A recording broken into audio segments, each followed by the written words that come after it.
Welcome to the Tech Egg. Don't get scrambled. Enjoy the video. In this video, I will explain how to make delicious soup chow at home. First, let's talk about the essential ingredients. You'll need about 4 cups of chicken or vegetable stock, which forms the flavorful base. Also, gather your favorite fresh vegetables, such as 1 cup of shredded cabbage, half a cup of carrots, and half a cup of bell peppers. Don't forget 3 cups of cooked chow mein noodles, which are key to this dish. Having everything prepped makes the cooking process smooth and enjoyable. Now, let's get cooking. Heat 1 tablespoon of oil in a large pot or wok over medium-high heat.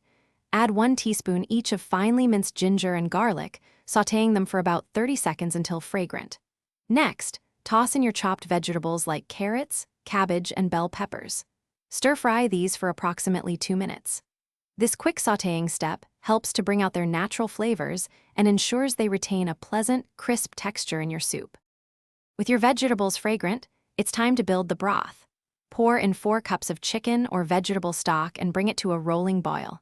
While that's heating, prepare a cornstarch slurry by mixing 1 tablespoon of cornstarch with 2 tablespoons of cold water until smooth.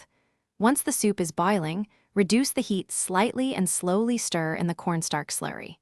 Continue stirring until the soup thickens to your desired consistency, which usually takes about 1 to 2 minutes. This creates a rich, satisfying base.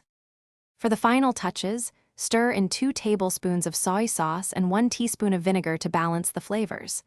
Then, add your cooked chow mein noodles to the pot, ensuring they are fully heated through, which takes about 1 minute. Serve your delicious homemade soup chow immediately, garnished with fresh spring onions or crispy fried noodles if you like. It's a comforting meal perfect for any day. Don't forget to check the description for the link to the Echo Dot smart speaker and other great deals. Thanks for watching. Consider subscribing if I helped unscramble your problems.